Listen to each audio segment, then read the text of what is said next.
Hey guys, how's it going? And welcome to the showdown between the Lizardmen led by Jabba the Hutt and the High Elves who are going to be led by Alariel the Radiant. And if I'm not mistaken, I think she is going to be on top of her pigeon. Yes, she is. So without further ado, let's jump right into this match and have some fun. So as far as my army goes, I do have a vanguard deployment of two groups of the chameleon skinks up here on the high ground.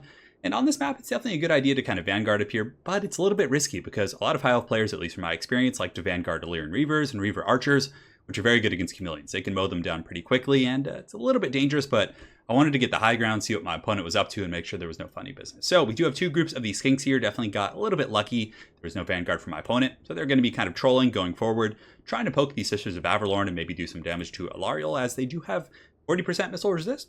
So if they do take some return fire from these Sisters, they're definitely going to trade somewhat effectively. Two skinks. For my main army, I do have a front line of Saurus warriors with the shields. I think in total I do have three of those. Two groups of the skink cohorts on the flanks here.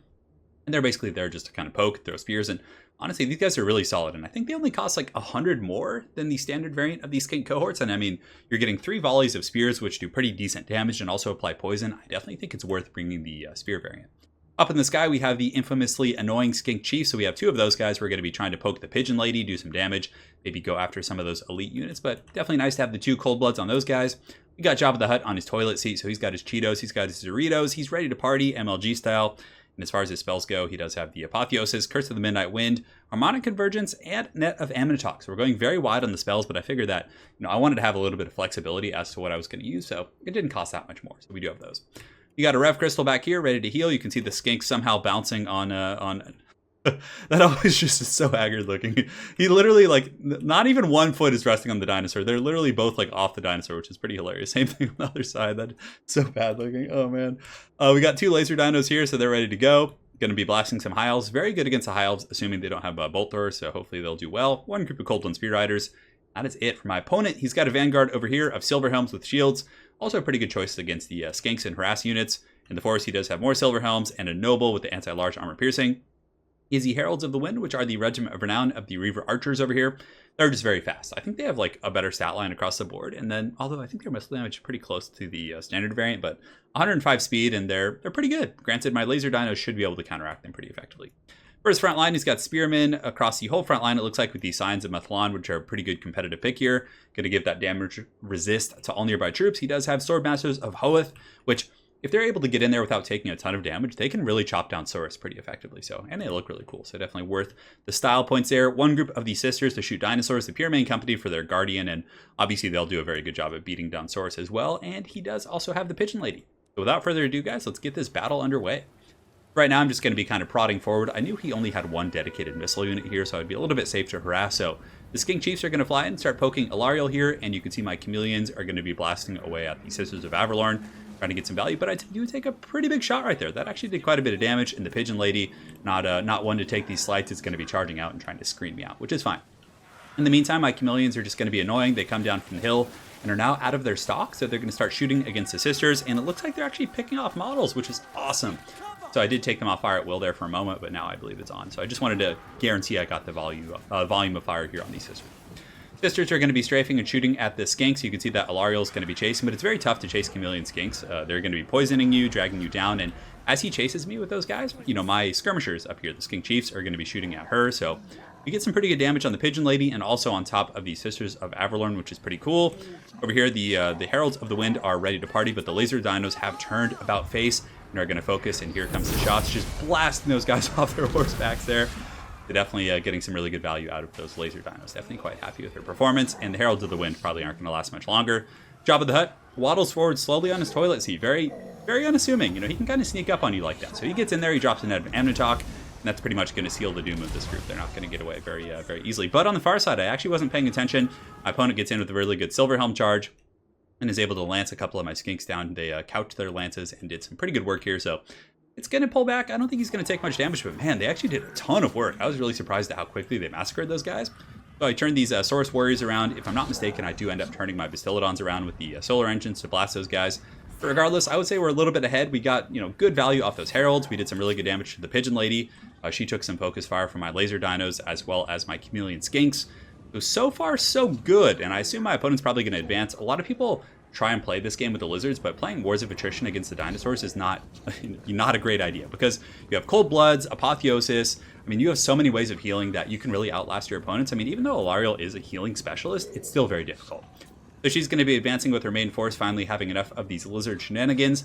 Yeah, Silver Helms do take about 5 casualties from the Overwatch from the Skink Chiefs, but nothing terribly devastating. So he's going to be advancing. And as Alarielle pushes forward to kind of screen a little bit, she is going to be taking massive damage from these guys. And my 2 laser dinos here will be turning about face here to take some pot shots at the Radiant one. And let's see, can they get her? It goes right over her head, but it looks like it did make contact. The other one also is a little bit wide left there, it looks like, so a little bit unfortunate. But the Pigeon Lady's got the moves. She's advancing, so are the Lizardmen infantry. We will be advancing here in a moment, but the High Elves are really pressing in. You can see the Spearmen coming, the Signs of Mithlon.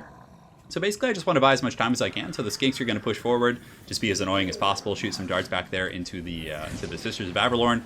You can also see that my laser dinos are now shooting in as well, trying to put those guys down, but taking a little bit of returning fire. But Skinks are so good at absorbing missile fire. The Sisters are really taking quite a pounding there, which is definitely not fun. So right now I'm just going to be positioning my Cold One Spear Rider, so I saw that he had a pretty big kind of formation of cav coming in, so Silver Helms and Silver Helms. The Cold One Spear Riders will win 1-1, but he does have a Noble as well as a Alarielle, so if he wants to use the Star of Averlorn, it can be pretty devastating. So a charge coming in here on my Skinks, they're going to be falling back, but it looks like these Silver Helms might disengage, and then the Cold One Spear Riders do intercept and get a pretty good little counter charge while my opponent is poisoned, so that's good, but I don't think I want to sit there because there's a flanking charge, so I decided to charge these guys, and it looks like there's going to be some witchcraft going down. I think I was trying to net them before they got the charge off, but unfortunately they did get in there pretty good. So the Saurus are now advancing. You can see the fight is underway. The Silver Helms, it looks like they're actually winning this engagement simply because it's 2 versus 1, and also because this Noble in here is going to be kind of skewering some of my troops here. And yeah, you can see the Lizard people are having a bit of a rough time, but they do have a lot of support nearby. Some of these Saurus will most likely detach. And this is also buying time for me to fall back with my dinosaurs. So my big dinosaurs with their floating Skinks are going to be falling back by the forest area so I can get some more good Overwatch fire. And if my front line does end up buckling, at least there will be some distance my opponent has to make before he can get to my artillery in the back. So the Silver Helms with shields kind of enduring a little bit. Again, the Noble helping quite a bit. I do drop a Curse of the Midnight Wind to kind of lower their stats, as the Saurus Warriors do kind of rush in there to help their other dinosaur friends here. But you can see some friendly fire coming in from the laser dinos in the back, it looks like, or maybe that was something from the Sisters of Averlorn. In the front line, the Spearmen have engaged with the Saurus. Definitely going to be a good engagement for the Saurus. I do pop a Rev Crystal here, and you can see the Signs of Mithlon are really just getting taken to Pound Town. They're getting pretty low. They're relatively close to losing their martial wow, look at that, 90 melee defense. Sorry, that just caught me off guard there. And you can see Gary, the angry Rev Crystal, is going to be charging in there, trampling some of those guys. And man, I really like the Stylodons. They're some of my favorite units here. But Saurus a little bit surrounded. My opponent definitely has the advantage in terms of the numbers game. The Skink cohorts on the far side are the champions of Sotek here. They're going to have to just stand and fight. Just get taken to town by these Pyramid companies. That's not going to be a lot of fun for them, but regardless, they are going to hold and kind of doing their job.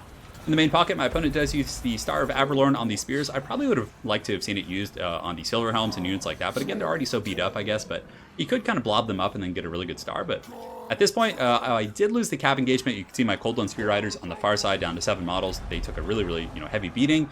But now I have another firing battery. So my 2 laser dinos are just going to sit and take out those Swordmasters of Hoeth, who are a very expensive unit.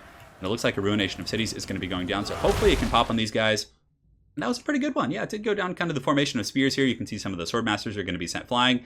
The next one, I guess it gives about 5 or 6 models there, but still generating some pretty good value against these guys. Jabba the Hutt knowing how to lift some of that sweet, sweet earth.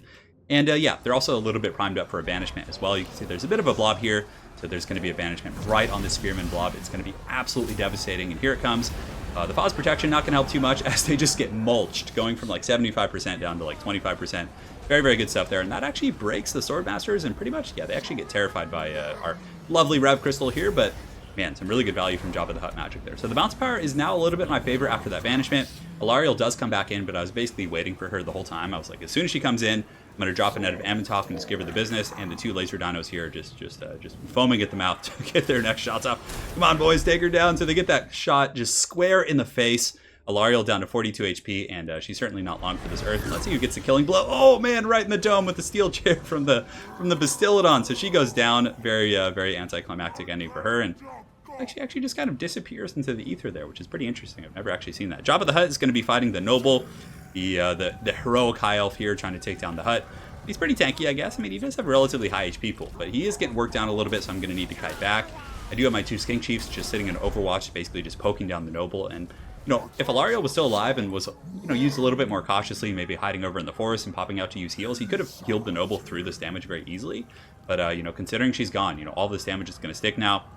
So just kind of kiting these Pure Main Company, I do intercept them with the Saurus Warriors here, and I still have 55 models. And as they're fighting these Saurus Warriors in the front right here, Rev Crystal's going down, an Apotheosis, and then on top of that, the Skinks are kind of just poking them in the back, and the Laser Dinos are just going to be point-blank shooting them. Also, you see some Javelin throwing from those bugged-out Skinks right there, which is always a pretty good time. And that is going to be all she wrote for the High Elves, as the rest of his army is going to... Well, I don't think he broke to army losses. I think he actually bowed out of the game there, but yeah, so that build definitely worked pretty well. Very reminiscent of the Lizardmen builds of old that I used to like to use against the High Elves. The way the High Elves can really take out this build is if they bring a couple bolt throwers. Like, if you just have, like, 2 bolt throwers and just sit them on these not these Saurus, but these Pistolodons with the solar engines, you can shut them down relatively easily, and I mean, it definitely outvalues the Lizardmen trading.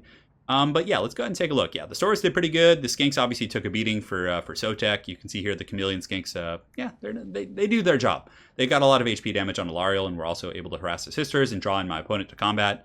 The Goldland Spear Riders, I was surprised they took such a beating from the Silver Helms, but man, those Silver Helms with a little bit of healing and Frost protection did pretty good.